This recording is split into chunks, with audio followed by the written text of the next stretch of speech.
Students, क्या आपको मालूम है कि प्रकृति में, नेचर में 118 एलिमेंट्स पाए जाते हैं? कितने एलिमेंट पाए जाते हैं? 118 एलिमेंट टोटल पाए जाते हैं। और वो 118 एलिमेंट जो है स्वतंत्र रूप में ज़्यादातर नहीं पाए जाते, कहीं ना कहीं वो कंबाइन करके कोई ना कोई कंपाउंड बनाते हैं। तो कंपाउंड फॉर्म में वो पाए जाते हैं। और कंपाउंड की जब स्टडी करी जाती है तो ये पता चलता है कि कंपाउंड के 3 फॉर्म होते हैं, 3 रूप होते हैं। या तो कंपाउंड एसिड होगा, या तो कंपाउंड बेस होगा, या तो कंपाउंड सॉल्ट होगा। ठीक है, तो यही 3 रूपों में पूरे कंपाउंड प्रकृति में पाए जाते हैं। या तो सॉलिड, या तो एसिड होगा, या तो बेस होगा, या तो सॉल्ट होगा।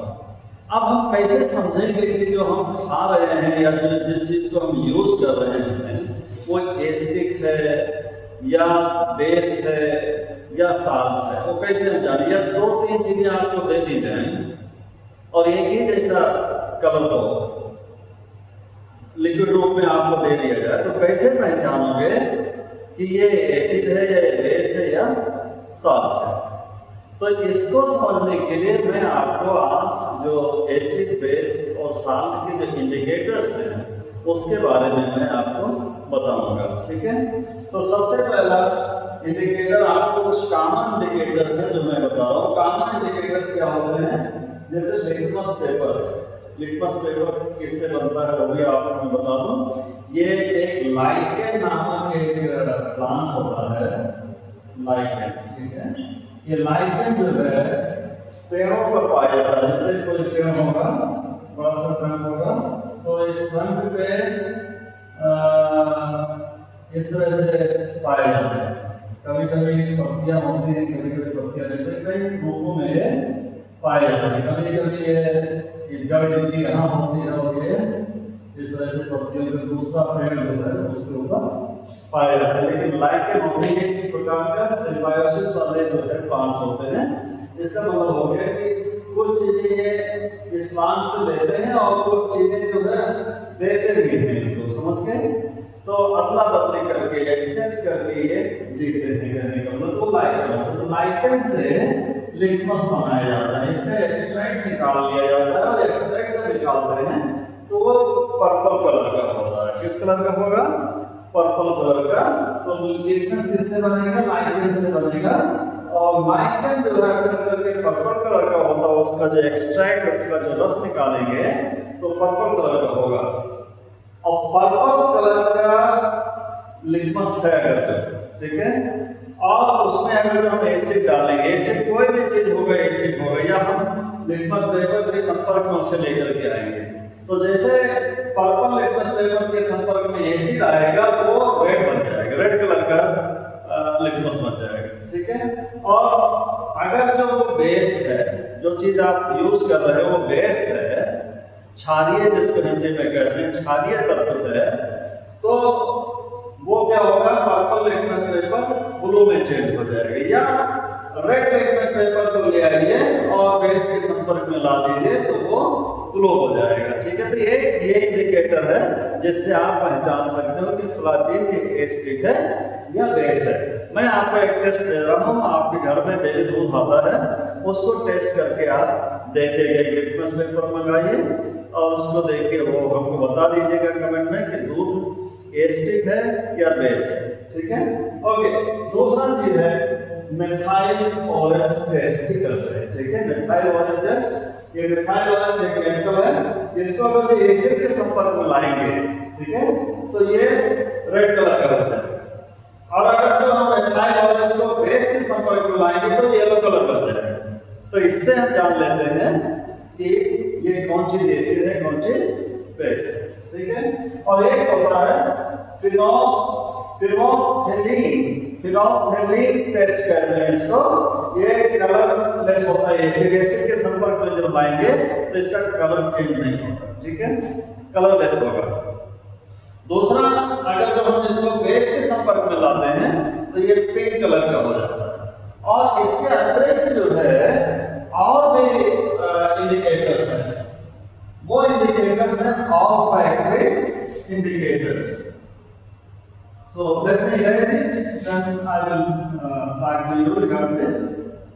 So तीन तो आप पढ़ चुके हैं यहाँ पे, और एक है जो ऑल फैक्टरी है, कहाँ टेस्ट हमने देख लिया, ठीक है। और एक होता है olfactory test. Olfactory से आप समझते हो कि टर्म बायोलॉजी का टर्म है ऑल फैक्टरी। ऑल फैक्टरी मतलब जो हमारे सूंघने की क्षमता है, सूंघते हैं ना, इसमें जो करते हैं वो ऑल फैक्टरी इंडिकेटर्स होते हैं, ठीक है। तो ऑल फैक्टरी टेस्ट हम जब करते हैं तो हम पाते हैं कि जो एसिड होता है, जैसे मान लीजिए कोई चीज है जो आप सूंघ करके पता कर लेते हैं, जैसे ओनियन है, वनीला है, ठीक है। इनका यदि आप टेस्ट इनको सूंघोगे तो आपको टेस्ट मिलेगा, ठीक है। ओनियन का अलग टेस्ट है, वनीला का अलग टेस्ट है, और तो इस प्रकार से इसको आप देख सकते हो। इनके टेस्ट के हिसाब से क्या होता है कि जैसे मान लीजिए ओनियन है, ओनियन के टेस्ट आप करते हैं, ठीक है। ओनियन हो या वनीला ले लो, ठीक है। और वनीला को एसिड के संपर्क में लेना, ठीक है। जब आप एसिड के संपर्क में लाएंगे तो क्या होगा, इसमें ओनियन का जो महक है, जो स्मेल है, उसमें कोई चेंज नहीं होगा। एसिड लाने से नो चेंज इन स्मेल, ठीक है, नो चेंज इन स्मेल में कोई चेंज नहीं होगा। तो इसका मतलब हो गया कि वो चीज एसिड है, ठीक है, कोई चेंज ना होगा, तो उससे भी पता चल जाता है कि एसिड है, ठीक है। दूसरा चीज, अगर तो इसको हम बेस के संपर्क में लाते हैं, यानी ओनियन है और वनीला को हम बेस के संपर्क में लाएंगे तो इसका टेस्ट, इसका जो स्मेल है वो चेंज हो जाएगा, ठीक है। इसका स्मेल इसका खत्म हो जाएगा, ठीक है। इट विल लॉस इट्स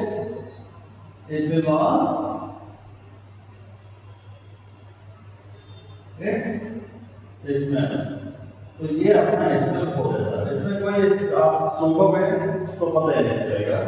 तो इससे आप पता चलता है ओनियन को किसी चीज के संपर्क में लाओ, अगर जो एसिड होगी तो ओनियन का टेस्ट स्मेल में कोई चेंज नहीं होगा। लेकिन अगर जो उसको बेस के संपर्क में लाएंगे तो वो शर्तिया है कि उसके इसमें लॉस कर जाएगा। जैसे मान लीजिए ओनियन को एसिड ले लिया, HCl ले लिया। HCl क्या है? एसिड है, हाइड्रोक्लोरिक एसिड के संपर्क में जब लाएंगे तो ओनियन के टेस्ट में कोई चेंज नहीं होगा, नो, और स्मेल में कोई चेंज नहीं होगा, नो चेंज इन स्मेल, ठीक है, चेंज इन स्मेल। मगर अगर तो इसी ओनियन को आप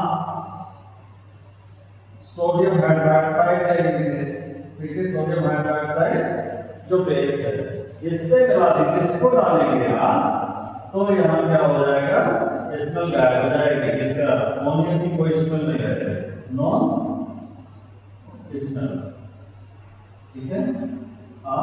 ओनियन, तो ओनियन की स्मेल गायब हो जाएगी, ठीक है। तो इस प्रकार से हम देख सकेंगे, जान सकेंगे कि कौन चीज एसिड है और कौन चीज बेस है। और जो शांत का इंडिकेटर है, शांत पर इन सब का कोई प्रभाव नहीं पड़ेगा क्योंकि शांत न्यूट्रल होता है, ठीक है। जितने जैसे आपने किया शांत पर इनका कोई इफेक्ट नहीं पड़ेगा, ठीक है। ओके, सो हमारे ख्याल से आपको ये समझ में आ गया होगा। अभी हम इस वीडियो के बाद आपको कुछ कॉमन साल्ट है उसके बारे में हम पढ़ाएंगे, इससे वीडियो जरूर देखते रहिएगा। Thank you.